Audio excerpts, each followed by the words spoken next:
Good morning. My name is Julianne, and I will be your conference operator today. At this time, I would like to welcome everyone to the Mastercard Incorporated Q2 2025 earnings conference call. All lines have been placed on mute to prevent any background noise. After the speaker's remarks, there will be a question-and-answer session. If you would like to ask a question during this time, simply press star followed by the number 1 on your telephone keypad. Please only press star 1 once to queue up for a question, as pressing star 1 multiple times may affect your position in the queue. If you would like to withdraw your question, please press star 1. Thank you. Mr. Devin Corr, Head of Investor Relations, you may begin your conference. Thank you, Julianne. Good morning, everyone, and thank you for joining us for our second quarter 2025 earnings call. With me today are Michael Miebach, our Chief Executive Officer, and Sachin Mehra, our Chief Financial Officer. Following comments from Michael and Sachin, the operator will announce your opportunity to get into the queue for the Q&A session. It is only then that the queue will open for questions. You can access our earnings release, supplemental performance data, and the slide deck that accompany this call in the Investor Relations section of our website, mastercard.com. Additionally, the release was furnished with the SEC earlier this morning. Our comments today regarding our financial results will be on a non-GAAP, currency-neutral basis unless otherwise noted. Both the release and the slide deck include reconciliations of non-GAAP measures to GAAP reported amounts. Finally, as set forth in more detail in our earnings release, I would like to remind everyone that today's call will include forward-looking statements regarding Mastercard's future performance. Actual performance could differ materially from these forward-looking statements. Information about the factors that could affect future performance are summarized at the end of our earnings release and discussed in further detail in our recent SEC filings, including our most recent 10-K. A replay of this call will be posted on our website for 30 days. With that, I will now turn the call over to our Chief Executive Officer, Michael Miebach. Thank you, Devin. Good morning, everyone. The headline this morning is, we delivered another strong quarter with our financial results exceeding our expectations. Second quarter net revenues were up 16% and adjusted net income up 12% versus a year ago on a non-GAAP currency-neutral basis. This is all underpinned by a winning strategy, diversified business model, and a relentless focus on executing against the priorities that fuel our growth algorithm. I will share several compelling examples on that today, but before I do, I will provide a few observations on the macro environment. Consumer spending remains healthy, supported by low unemployment and wage growth that continues to outpace inflation. This is true across both affluent as well as mass market consumers. While macro uncertainty remains due to government actions and geopolitical tensions, overall we remain positive about our growth outlook as the fundamentals that support consumer spending have been strong. With that as a backdrop, let's get into the details of the quarter. We continue to deliver a steady drumbeat of significant wins with leading merchants and retailers. I'm thrilled that we have extended our exclusive partnership with American Airlines, one of the world's largest credit co-brand portfolios. Our services continue to set us apart. American will leverage our advanced analytics, loyalty, personalization, and security solutions to optimize their card proposition and enhance their industry-leading travel rewards program. We're also partnering with OnePay, a leading consumer fintech platform, and Synchrony to launch a new credit card with Walmart that will be available to consumers across the U.S. And we're expanding our relationship with Uber, extending our exclusive Uber Pro card portfolios in the U.S. and Canada. We will also launch new programs in additional markets, including the UK, as part of our global partnership. As you look around the world, it's clear that leading merchants see tremendous value in partnering with Mastercard. We're also winning with fintechs, buy now, pay later providers, and marketplaces. With PayPal, we extended our card issuing partnership in the United States. We also signed new credit and debit issuing agreements in the UK and Germany. And we are excited for PayPal's recently launched contactless mobile wallet in Germany. I just love doing things in Germany. In the buy now, pay later space, we signed an exclusive prepaid and credit card issuing deal with Afterpay in Australia. In Argentina, we renewed our consumer prepaid deal with e-commerce and fintech platform Mercado Libre. We're also partnering with them to launch new credit card programs in that market. And we renewed our partnership with C-Corp, one of the largest credit unions in Brazil, across credit, debit, and commercial. In addition to winning deals, we're capitalizing on the significant volume and transaction opportunity in consumer payments by expanding acceptance, transforming the checkout experience, opening new verticals, leveraging alternative distribution channels, and launching innovative new capabilities. I'll give you a few examples for each of these 5 dimensions. Starting with acceptance. We continue to leverage our contactless technology to drive open-loop acceptance in the transit space. Our momentum here continues. In the second quarter, over 60 new public transport operators hopped on board to accept cards from Ventura County, California to Taichung Metro in Taiwan. We're also opening transit acceptance in China. This quarter, we launched Tap to Pay in the Shanghai Metro, which followed a successful launch in the Beijing Metro last year. In a QR-based ecosystem, this represents an important evolution toward a multi-form factor market that includes NFC technology. We're also transforming the online checkout experience by driving adoption of capabilities like tokenization, click-to-pay, and payment passkeys. We have significant momentum towards our 2030 vision to transform online checkout into a single-click experience. In Europe, over 50% of e-commerce transactions are now tokenized. And for click-to-pay, Commonwealth Bank of Australia and Westpac are automatically enrolling cardholders over the coming months, bringing mass market adoption in Australia. Issuers around the world are committed to removing manual entry by also making click-to-pay a core card benefit, including NatWest, Standard Bank, Bank Vostok in Ukraine, and others. And on the acceptance side, the number of click-to-pay transacting merchants was up 4x in the first half of 2025 versus a year ago. We're also focused on driving acceptance in new verticals that have not historically been well penetrated by card. Insurance payments are a great example. Significant flows, strong consumer demand, and a vertical that has undergone a digital transformation in recent years. However, card penetration is far lower relative to other carded categories. We are attacking this opportunity through new agreements with partners like Adyen, Checkout.com, Stripe, Transcard, and WorldPay. These partners will focus on enabling consumers to pay their insurance premiums. They will support claims disbursements to policyholders, and they will facilitate B2B payments from insurers to vendors providing services for these claims. Next, we're tapping into alternative distribution channels. For example, we're enabling stored value wallets around the globe. Our partnership with Alipay in Hong Kong and GCash will enable 36 local e-wallets to extend their use for cross-border through the international Alipay Plus wallet gateway. And Mastercard credentials automatically added to the wallets, allowing any stored value to be spent via a simple tap anywhere Mastercard is accepted around the globe. This is, again, a huge vote of confidence for NFC. Let's look at other areas where we're creating and deploying smart and engaging consumer experiences that drive brand preference and incremental spend. First up, we're providing offerings that meet the unique needs of each individual cardholder. In Canada, we partner with CIBC to launch the CIBC Adapter Mastercard, which automatically applies additional rewards against your top 3 spending categories each month.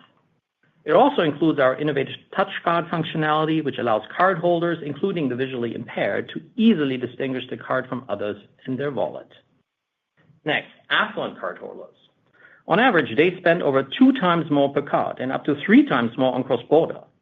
We're elevating our affluent value proposition with the Mastercard Collection, a comprehensive set of premium benefits created to drive top-of-wallet behavior. That's paired with the expansion of a world product suite in the newly created World Legend Mastercard. Our most prestigious consumer card is now available to banks globally. This first launch is this month with the Citi Strada Elite card. And finally, we're providing greater flexibility for consumers. We've deployed the Mastercard One credential as a network-level capability worldwide.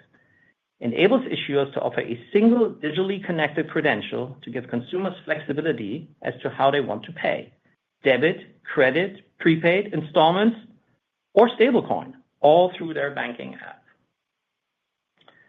And as Raj and Joran explained in detail in our recent call on agentic commerce and stablecoins, we're leaning into open up and drive new opportunities for our network in these spaces. If you didn't have a chance to join, I encourage you to listen to the replay.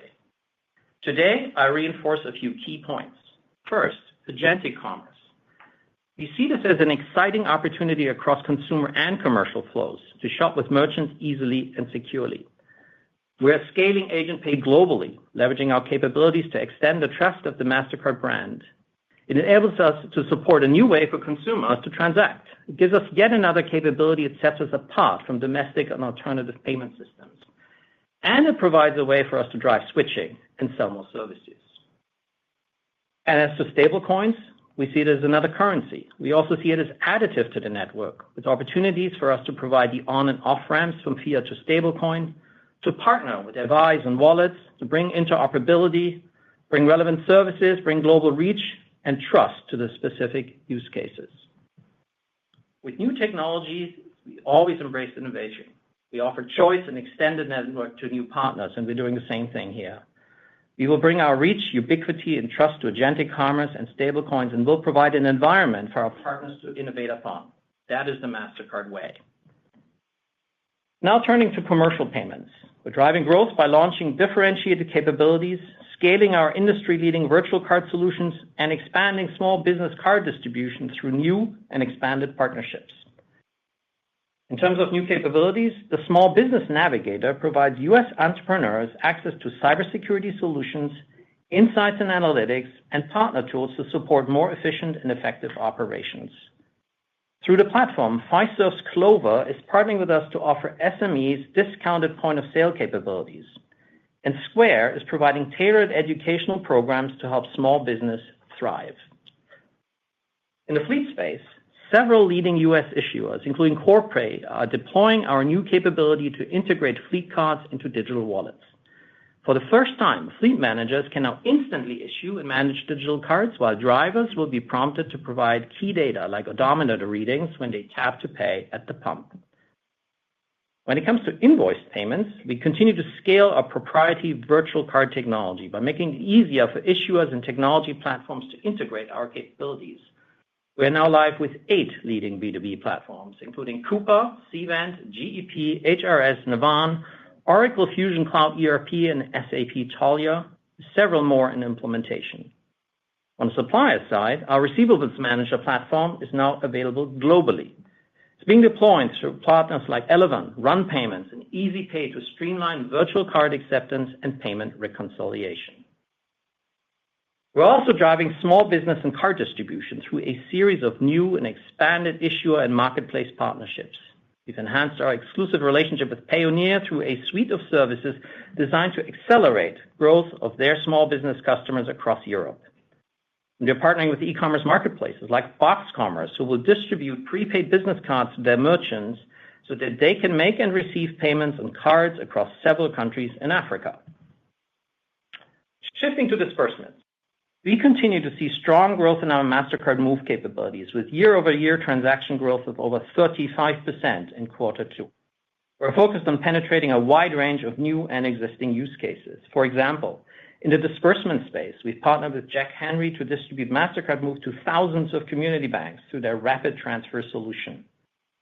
We've expanded our relationship with Newway, who will leverage Mastercard Move to enable Canadian businesses to facilitate near-instant payouts to Mastercard debit and prepaid cards.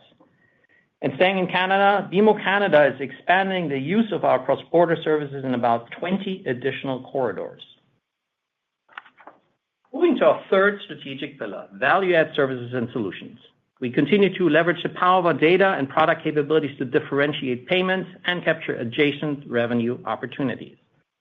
We do this by penetrating existing customers, diversifying into new customer types, targeting new buying centers, leveraging B2B partners for distribution, and deploying new services. Our years of experience and full suite of products helps us build fit-for-purpose solutions for clients. We're seeing this in practice with several large customers. For example, we've partnered with Garanti BBVA to support multiple strategic initiatives, including revamping their digital wallet, optimizing collections, and boosting credit card sales across digital channels. And we've partnered with Deutsche Bank to use our open banking capabilities to grow account-to-account payments across Europe. These services deliver significant value in their own right, but they are even more powerful because of the linkage to payments that fuels our virtuous cycle. We also continue to capture payment-adjacent opportunities and win business with customers beyond issuers and acquirers. We're leveraging our test and learn capabilities with partners as diverse as Lufthansa and ad tech company Blees to help them conduct scalable, sophisticated testing in areas such as media measurement, operations, and marketing.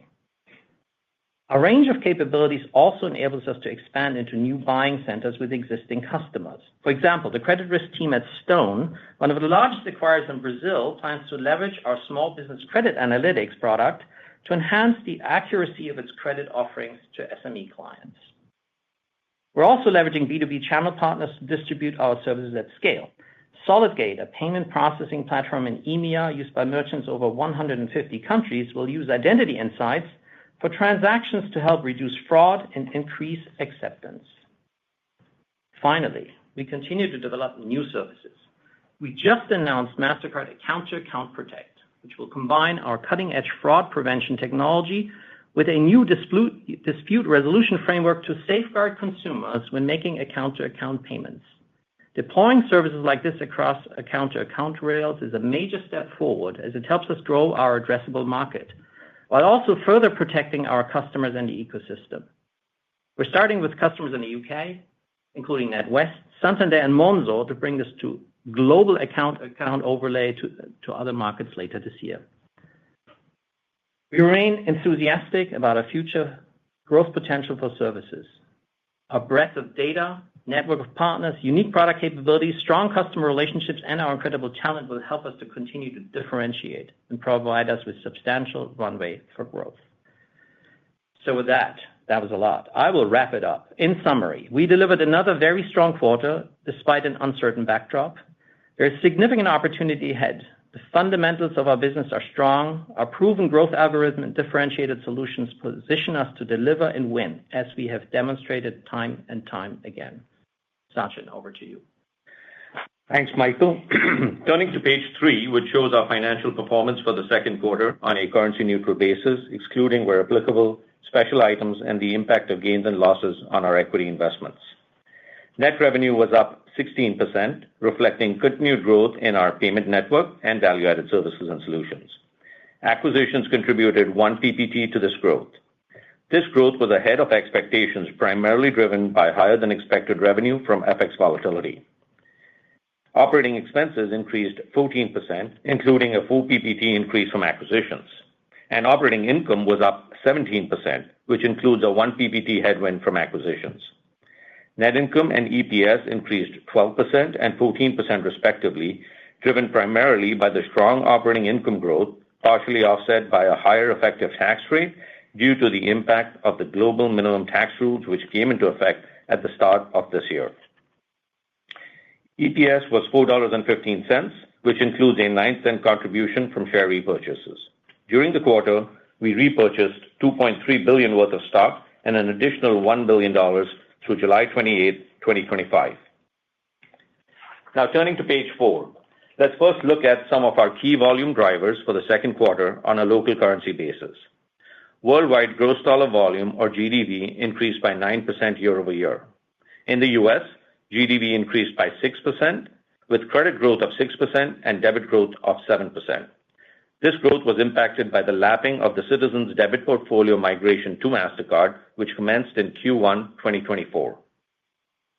Outside of the U.S., volume increased 10%, with credit growth of 9% and debit growth of 11%. Overall, cross-border volume increased 15% globally for the quarter, reflecting continued growth in both travel and non-travel related cross-border spending. Turning to page 5, switch transactions grew 10% year over year in Q2. Both card-present and card-not-present growth rates remained strong. Card-present growth was aided in part by an increase in contactless penetration, as contactless now represents 75% of all in-person switched purchase transactions. In addition, card growth was 6%. Globally, there are 3.6 billion Mastercard and Maestro branded cards issued. Turning now to slide 6 for a look into our net revenue growth rates for the second quarter, discussed on a currency-neutral basis. Payment network net revenue increased 13%, primarily driven by domestic and cross-border transaction and volume growth. It also includes growth in rebates and incentives. Value-added services and solutions net revenue increased 22%. Acquisitions contributed approximately 4 PPT to this growth. The remaining growth was primarily driven by demand for our consumer acquisition and engagement services, growth in our underlying drivers, the scaling of our security and digital and authentication solutions, and pricing. Now let's turn to page 7 to discuss key metrics related to the payment network. Again, all growth rates are described on a currency-neutral basis unless otherwise noted. Looking quickly at each key metric, domestic assessments were up 9%, while worldwide GDV grew 9%.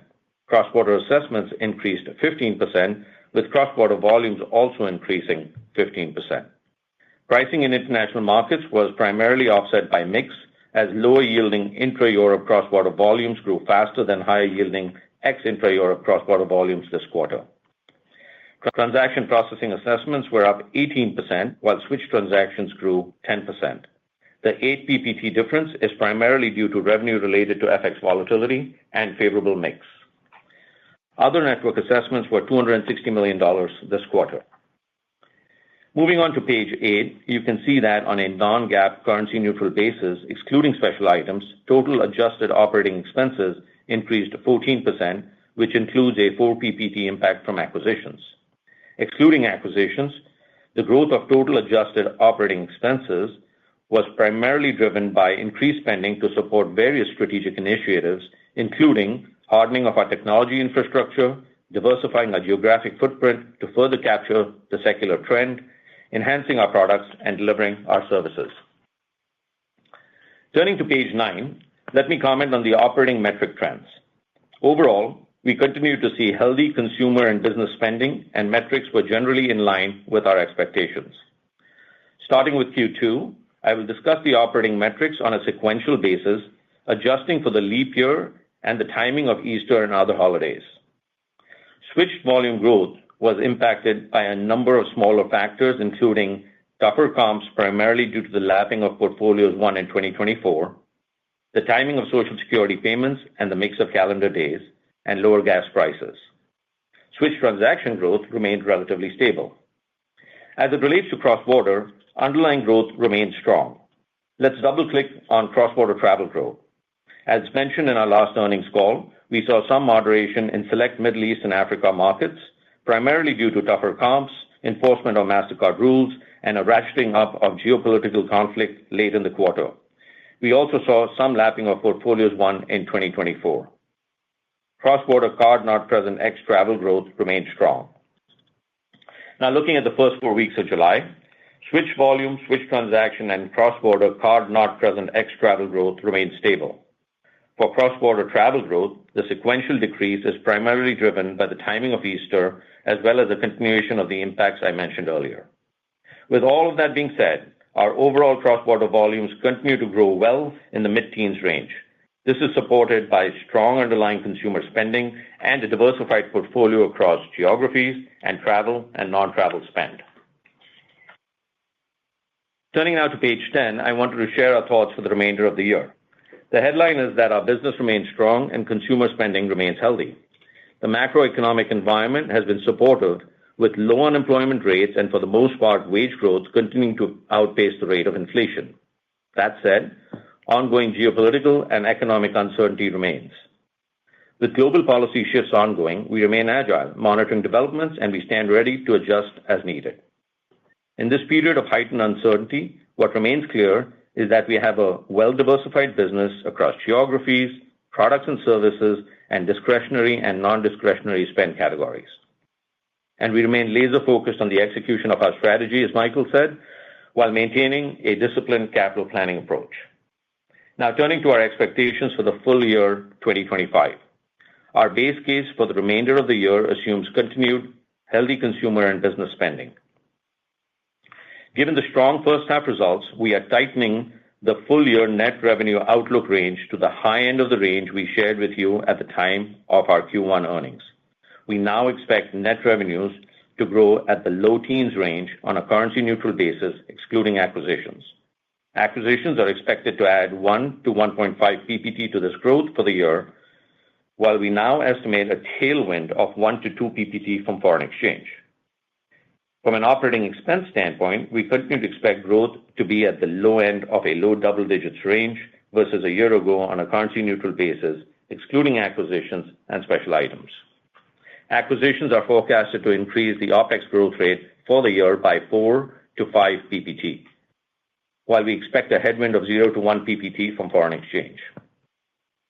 Now, turning to the third quarter, year-over-year net revenue growth is expected to be at the high end of a low double digits range on a currency-neutral basis, excluding acquisitions. Acquisitions are forecasted to add 1 to 1.5 PPT to this growth rate, and we expect a tailwind of 1 to 2 PPT from foreign exchange for the quarter. From an operating expense standpoint, we expect Q3 growth to be at the low end of a low double digits range versus a year ago, again on a currency-neutral basis, excluding acquisitions and special items. Acquisitions are forecasted to add approximately 5 PPT to this OpEx growth, while we expect a headwind of 0 to 1 PPT from foreign exchange for the quarter. Other items to keep in mind: on other income and expenses, in Q3, we expect an expense of approximately $130 million, given the prevailing interest rates and debt levels. This excludes gains and losses on our equity investments, which are excluded from our non-GAAP metrics. Finally, we expect our non-GAAP tax rate to be in the 20 to 21% range for both Q3 and the full year, based on the current geographic mix of our business. And with that, I will turn the call back over to Devin. Thank you, Sachin. Thank you, Michael. Julianne, you may now open the call for questions. Thank you. At this time, I would like to remind everyone, in order to ask a question, press star, then the number 1 on your telephone keypad.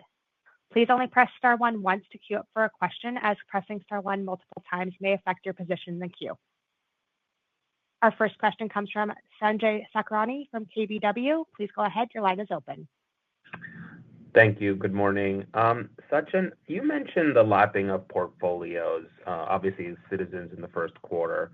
I guess, as we move through Q2, was there a more prominent impact? And I guess as we look towards the back part of this year, are there further lapping of other deals? And then just on Capital One and Discover, I know they kind of talked about the transition happening next year now. So I assume, is that just not in your numbers for the remainder of this year in terms of a migration of the debit portfolio? Thanks. Thanks, Sanjay. So let me take both your questions there. So as it relates to lapping, just a quick reminder, it's more than just the Citizens portfolio, right? I mean, we won the Citizens portfolio last year. We won the Wells Fargo small business credit portfolio last year. And these are the two big ones in the U.S., but there were several other wins which we had across the globe as well. But specifically to your question as it relates to the impact of lapping to the year-over-year growth metrics, just as a reminder, the Wells Fargo portfolio converted in Q2 of last year. The Citizens portfolio started conversion in Q1 and then ramped up in Q2 of last year. So what you should expect is that the lapping impact has gotten more pronounced in Q2 and then will continue through in Q3 and Q4. So there is going to be continued lapping, not only on account of those portfolios, but other portfolios as well. So that's kind of to your first question. On your second question on Capital One, look, I mean, at the end of the day, as I mentioned in prior earnings calls, we've taken our best estimate into consideration as it relates to the migration of the debit portfolio with Capital One. And we continue to, our current guidance to you still assumes our best estimates around that. Obviously, the transaction is now complete. Conversions have actually started. They're still ramping up, so it still takes some time before the conversions actually come into play. I also want to just remind you sequentially how this works, right? And so the new cards are issued, the new cards go into the hands of consumers. At the same time, the old cards are still there. The Mastercard branded cards are still, alive and well. And so we take our best estimates as to how volumes will roll off. Overall, I would tell you, we expect that the ramp up in terms of the volume declines will increase as the year progresses. We expect this year the net revenue impact to be minimal to our overall company's net revenues. Vast majority of the impact we expect to feel will be next year. And at the same time, we continue to expect a strong partnership on the credit side and the services side. So it's not only about rolling off, it's also about continuing to build our business with Capital One. Thank you. Our next question comes from Darrin Peller from Wolfe Research. Please go ahead. Your line is open. Guys, thanks. When we look at some of these wins, I just want to dive in a little deeper onto the value-added services that you're calling out as the most differentiating. Obviously, your competitors also call out value-added services. So when considering what you think stands out, and then sort of as an add-on to that, the pricing dynamic, we've seen really good pricing for value that you've shown in your numbers now, and seems to be somewhat, I think it went in effect, a lot of them went in July and October last year. Just touch on the areas you're finding the most pricing power, and if we can expect more of the same over the next 12 months. All right. So let me kick this off with an answer on the first part here on the VAS portfolio. So when I look across the portfolio, I think the first thing to say, it's a very carefully curated portfolio. This isn't a set of single pearls on a string. So this is really before, during, after transaction, how we can bring value around the payment transaction, and then even beyond that when you think about topics like cybersecurity. So carefully curated, first point to know. When you think about it over the arc of time, we have been particularly focused over the past decade or so on security solutions. So that's certainly a standout from a differentiation perspective. We've also been incredibly focused on leveraging our data to drive better engagement solutions for our customers. So if you think in a more digital world, your cyber risks will go up. That's why cybersecurity is at the focus of what we're doing. And in a more digital world, consumer engagement gets harder and harder, and you need better technology, better differentiation to drive through the clutter. So if I take some specifics out of both of these portfolios, first of all, on the cybersecurity side, the stakes are getting higher and higher. The fraudsters are using latest technology, using artificial intelligence, generative AI to power their solutions to break through.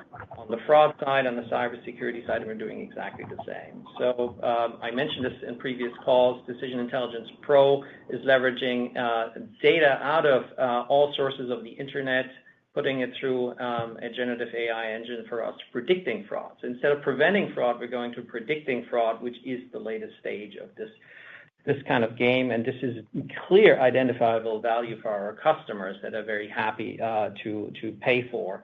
And here we are right at the second point of your question on pricing for value. On the customer engagement side, it's very similar. Our personalization engine through our Dynamic Yield acquisition continues to be providing outstanding value to our customers to really drive that personalized solution. Let's say you're a retail bank and you want to drive new account growth. You need a personalized solution, right channel, right context to do that. That's what personalization through Dynamic Yield does for us and for our customers in a way better than anybody else out there. You find us in the top quadrant of the Gartner magic.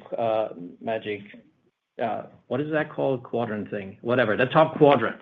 So they are really good at that. So a couple of examples. So in a world with some uncertainty from a macroeconomic perspective, the desire for our customers to make sure that they got full focus on the fraud line in their P&L, to drive their top line with better acquisitions, that allows us to say, here is an outcome that you can see, that you will see in your P&L. And that gives us power to price for that because we're pricing for that exact value. So that's what I would say. It's a very differentiated proposition across the industry. We've been at it for a decade, and we're going to continue to push that forward.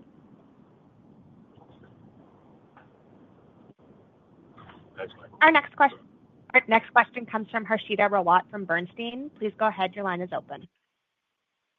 Hey, good morning. Michael, I want to ask about commercial POS, which you've sized as a $16 trillion opportunity, and cards only having about less than 10% market share.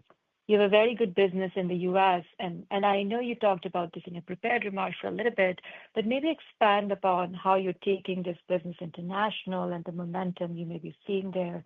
Seems like this is quite a kind of medium-term to near-term opportunity for you. Thank you. Right. I couldn't agree more, Harshita. The short-term, medium-term opportunity very much out there in the commercial POS space. There's still so much cash out there. There's so many checks out there, and there's been so many almost virgin markets where issuers, where companies just haven't focused on this. So that is not new news. This is why we put out the market sizing as we did at our investor day. So this is significant. The way to go to market on that is really to build those issuer relationships. We have the product construct today. It's not about building new products in this space. So we have that. It's really finding the partners out there, finding the marketplaces that focus on small business to drive that. to drive that business. If you take another lens at this, it's not just about small business. I mentioned in my comments earlier, there's the fleet card business, which we're the leader in this business. That's, again, it's a leading product. And we're differentiating on that. We're pushing that around the world as well as in other regions. This starts to come in focus. So the whole wave of digitization, the pressure on profitability, the rebalancing of supply chains, companies are looking for solutions that make running their business easier, and this is where this comes in. For example, it's very much about being paid faster as a small business. That's what cards does for them, and that is a very helpful thing. So overall, it's a pretty clear go-to-market. It's not rocket science, but we are differentiated on some of our solutions, fleet card and so forth, and we've been at it a long time. We have now staffed this all up around the world with SME-focused specialized teams and product teams around the world. We're taking this very seriously, which is why we put out very ambitious growth targets to penetrate that SAM that we shared at the Investor Day with you. Okay.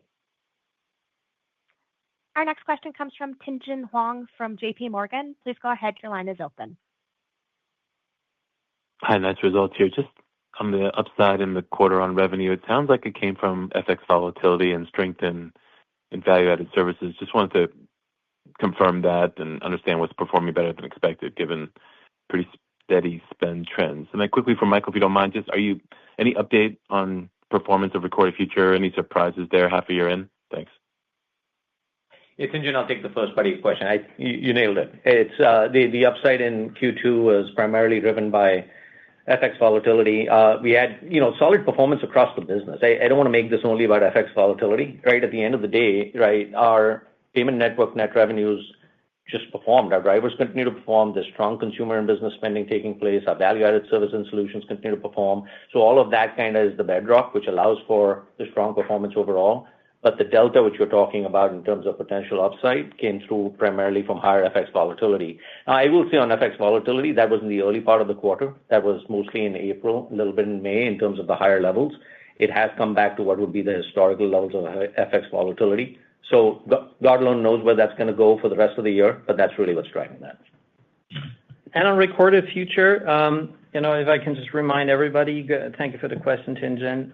So world's largest threat intelligence company, 1,900 customers, 75 countries, so very significant. You see a lot of Fortune 100 companies in there, as well as G20 governments. So it's an excellent mix.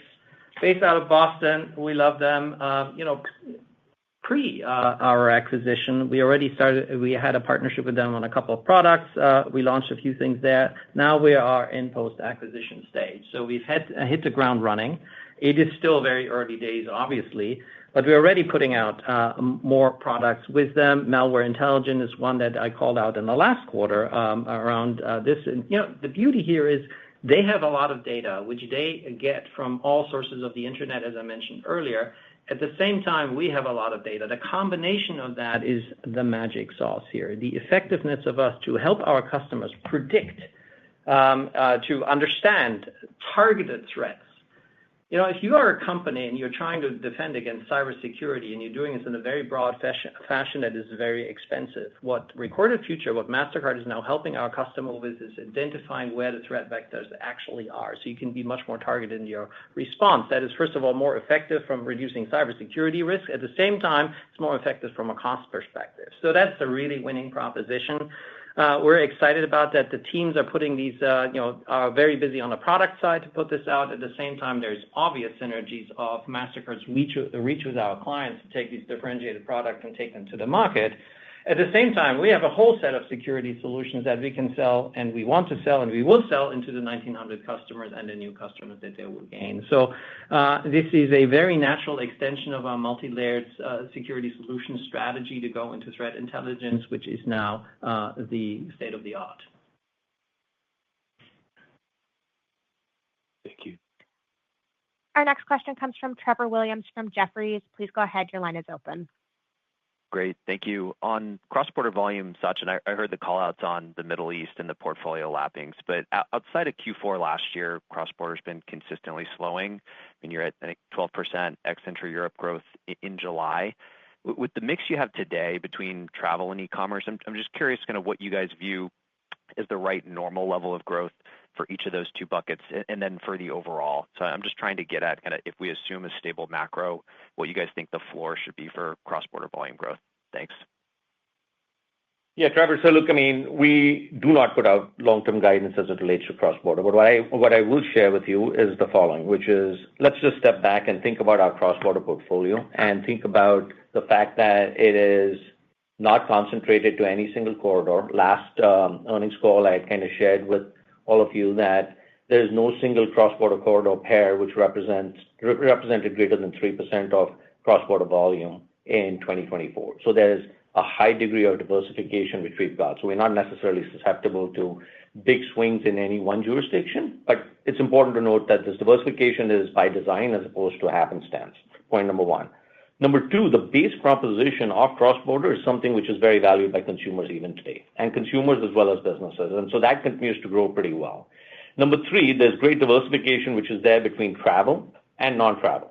And you can see that because at the end of the day, by having that diversification, you're still seeing pretty good overall cross-border volume growth, notwithstanding the fact that travel has actually been impacted a little bit by the factors which I kind of talked about. And just as a few data points for you, our cross-border travel volumes represent roughly 60% of total cross-border volumes. Our cross-border non-travel, what we call cross-border card not present ex-travel, is about 40%.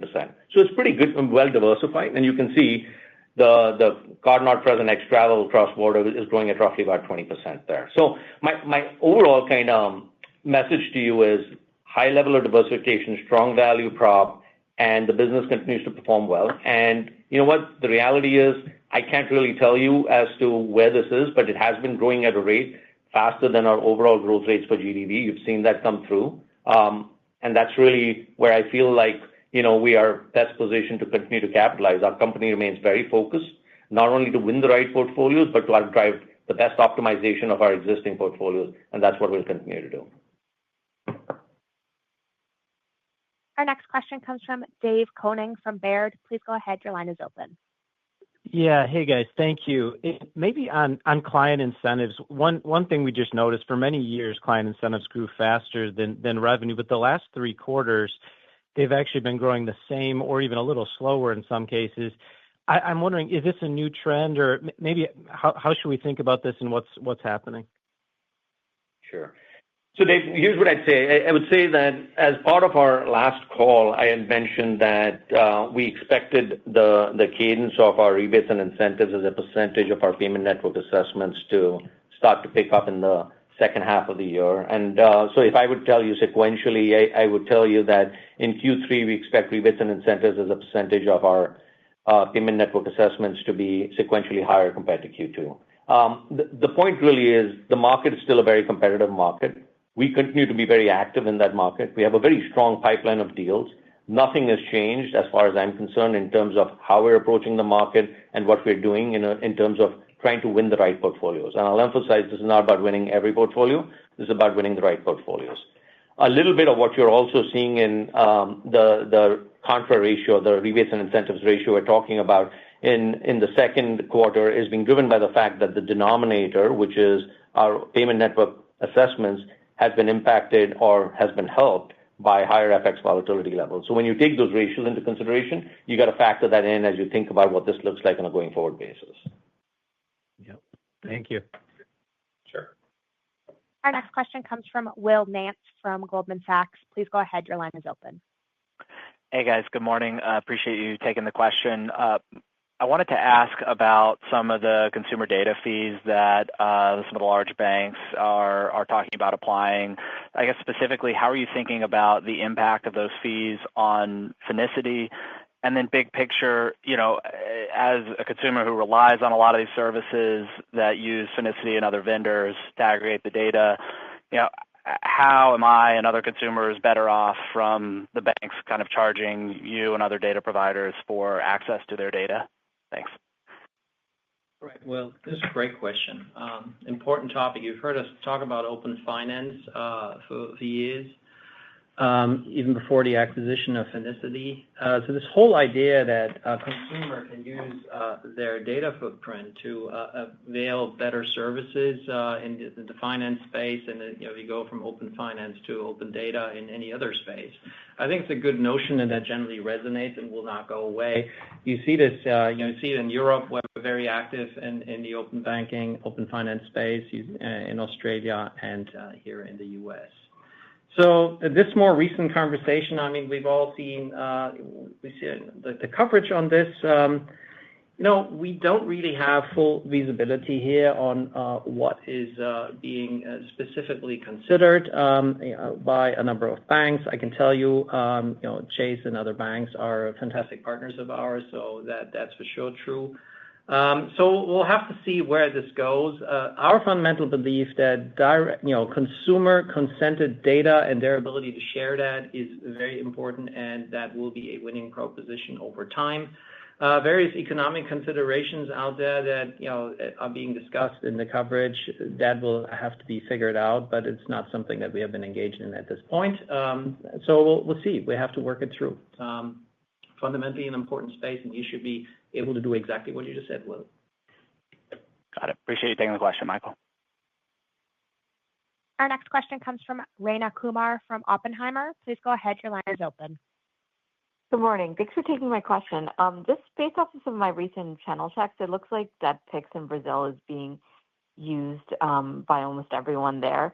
Can you give us an update on your progress in gaining market share in regions that have strong A2A players like Pix in Brazil and UPI in India? And what strategies and products are you employing to capture the cash transition in these countries? Thank you. Right, Rayna, great question, and certainly a topic that we have been focused on. I'll give you some examples in a prepared mark, what sets us apart in winning against domestic schemes and so forth. So we continue to try to differentiate our product set. You asked specifically about Brazil and countries like that, so maybe that is a good opportunity to just illustrate what I just said a little more in the context of Brazil. So here is a system that has been put out very much with one focus in mind, which was to address some financial inclusion aspects, and has been very successful at that. At the same time, we have strong partnerships in the Brazilian markets with banks, with fintechs across the board, and we've been driving our business to put better solutions into the hands of consumers, and that is always a focus on all consumers. So consumers that graduate into the Brazilian digital economy through Pix, you could see them over time graduating into our product set that we provide on the card side, et cetera. Now, what we've also been doing is you have to be very laser focused on how you compete. And one thing that we just, as an industry had and as a company, wanted to do a better job on is make sure that we have the latest state-of-the-art solution for online transactions in the market. So the debit platform in Brazil, we have completely revamped and put out a new set of solutions out there that now Pix is also enabling consumers with their solution.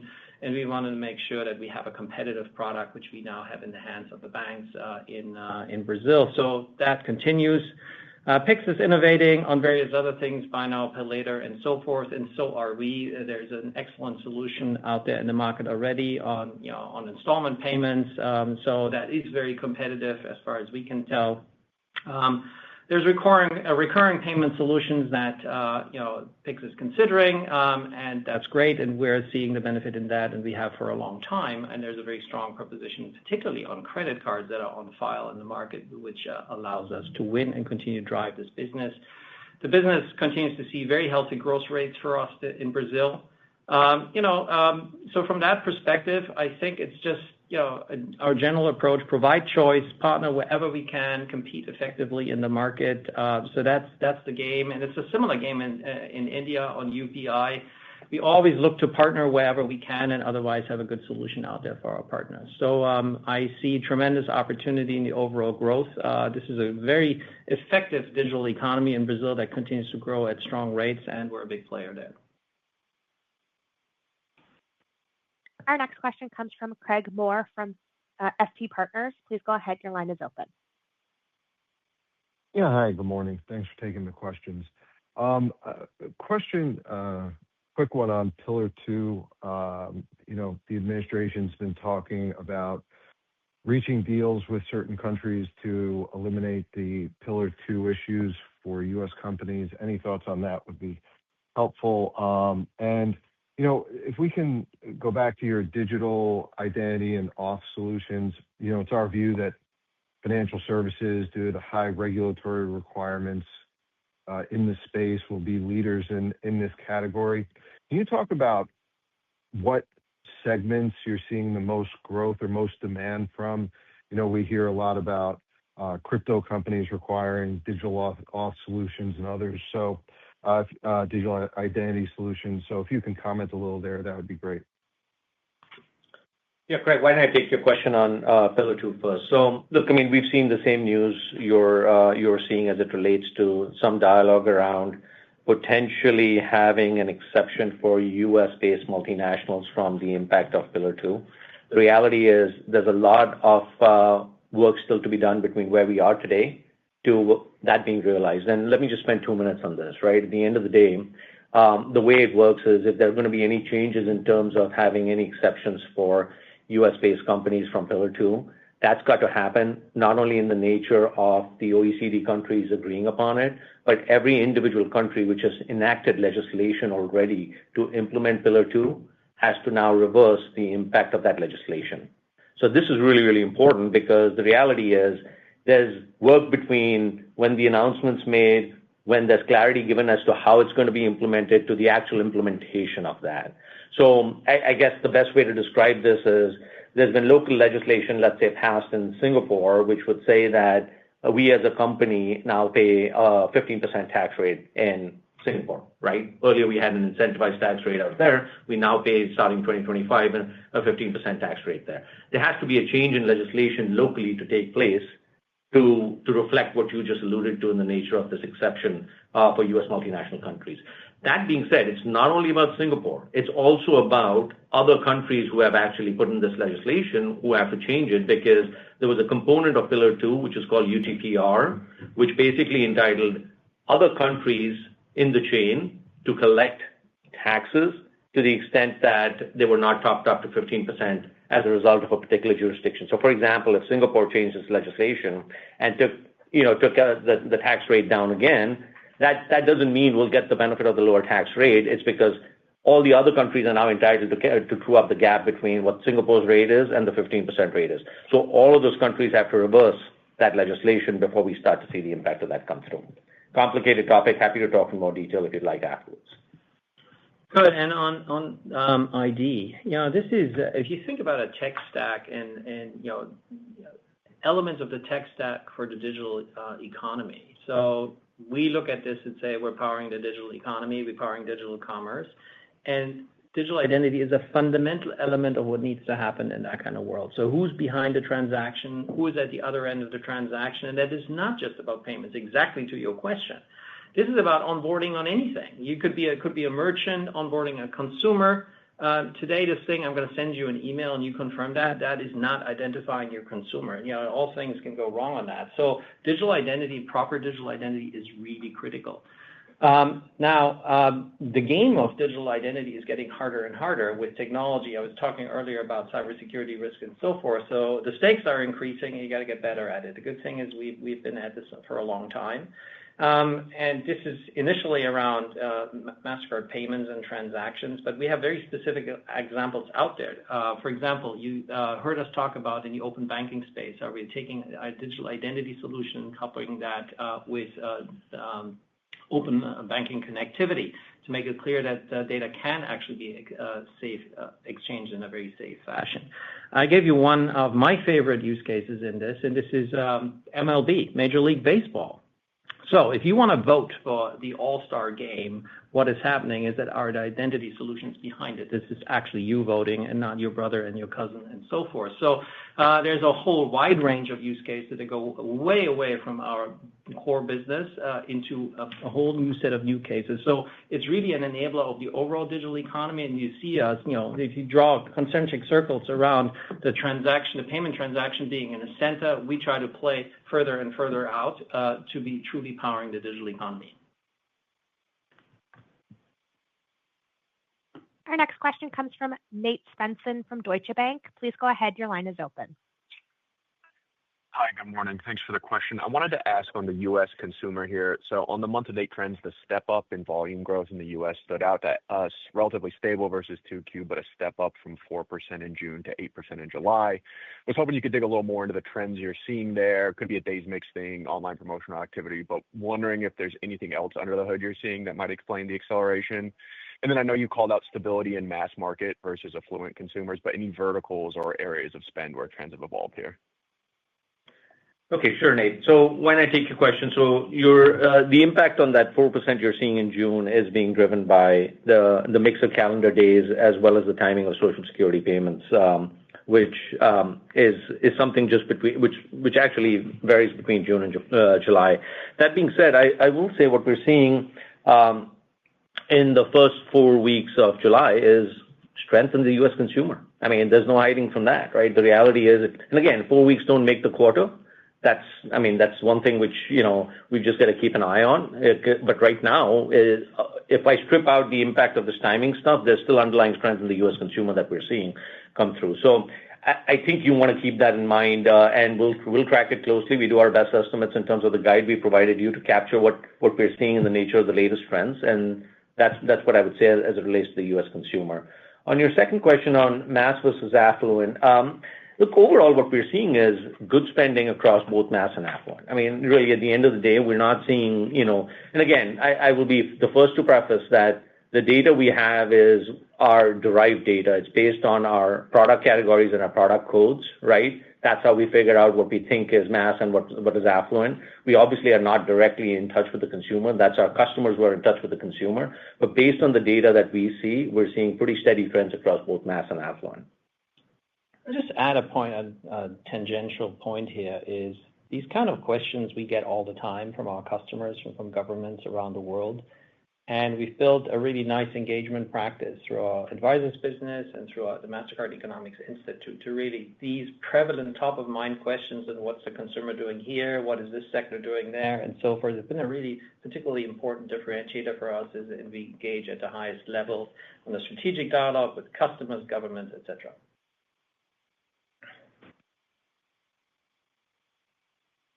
Our next question comes from Fahad Kunwar from Redburn Atlantic. Please go ahead. Your line is open.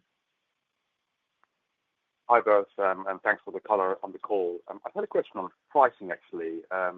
First, specifically on that, I know you called out deepening customer penetration and you called out securities and customer engagement. But how much has pricing been a factor in this quarter versus kind of that deepening share of wallet? And how much more scope is there for pricing going forward? And I guess if I widen that question a little bit, when we think about pricing in your other businesses, CMS or your consumer payments business, do you still see pricing potential as you head into 2026, or is it remaining, or does it stay quite competitive? Thank you. Sure, Fahad. So look, I mean, at the end of the day, the way I would actually answer your question is the following. We will have the ability to price for the value we deliver. So long as we continue to deliver the value we're delivering, we'll have the ability to price. And that's what we've done historically, and that's what we'll do on a going forward basis. I would say that, again, I don't necessarily think about this on a quarter-over-quarter basis. I think about this as what is the long-term trajectory of our product proposition rollouts and what's the ability for us to price. Sometimes you roll out products earlier. You might actually, layer in the pricing at a later point in time. In other instances, you'll roll out the product and you'll put in the requisite pricing at the same point in time. So all of this is all very strongly tied back to what is the value we're delivering. So to your question about whether we see the potential on a going forward basis, the answer is yeah, so long as we continue to do our jobs, which is to continue to deliver value in the market. Thanks, Julie. I think we have time for one more question. Our last question will come from Ken Suchoski from Autonomous Research. Please go ahead. Your line is open. Hey, good morning. Thanks for taking the question. Maybe just a follow-up on that pricing question. I mean, you took some price, I think, in various parts of the business. I think it was started in 3Q of 2024, particularly around tokenization. I think some of the other lines. Should we expect to start lapping some of those pricing initiatives in the second half? Maybe you can just remind us how you're thinking about that. Thank you.